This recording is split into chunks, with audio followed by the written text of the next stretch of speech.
Els plens dels ajuntaments de Vic i de Sant Cugat del Vallès podrien ser els següents a votar una moció per declarar els seus municipis territori català lliure. La CUP ho ha anunciat avui, l'endemà que ho aprovessin Sant Pere de Torelló i Calldetenes. Els 11 regidors de Sant Pere de Torelló, 10 de l'Entesa i l'únic de Convergència i Unió van votar a favor de la moció que declara Sant Pere de Torelló territori català lliure. L'acord, adoptat per unanimitat, va ser aplaudit tant dins com a fora de l'Ajuntament, on es concentraven una gran quantitat de veïns i col·lectius independentistes. L'alcalde de Sant Pere ja va liderar les consultes sobre la independència i assegura que ara és el moment de fer un pas endavant.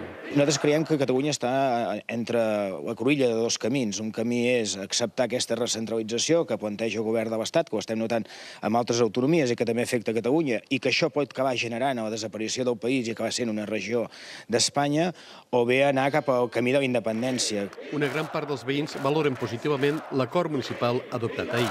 Les coses pinten molt malament i algú altre té que donar la cara, i nosaltres som un poble petit, podem demostrar que dintre de tot ens sabem també espavilar, i esperem que hi ha altres pobles que també ens segueixin amb el que estem fent ara.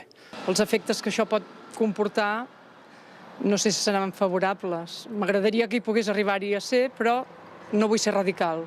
Calldetenes també ha aprovat la mateixa moció, amb els vots favorables d'Esquerra, la CUP i 3 dels 4 regidors de Convergència i Unió. Aquests dos consistoris són els primers de Catalunya que declaren la independència i demanen al Parlament que es prepari per instaurar l'Estat català.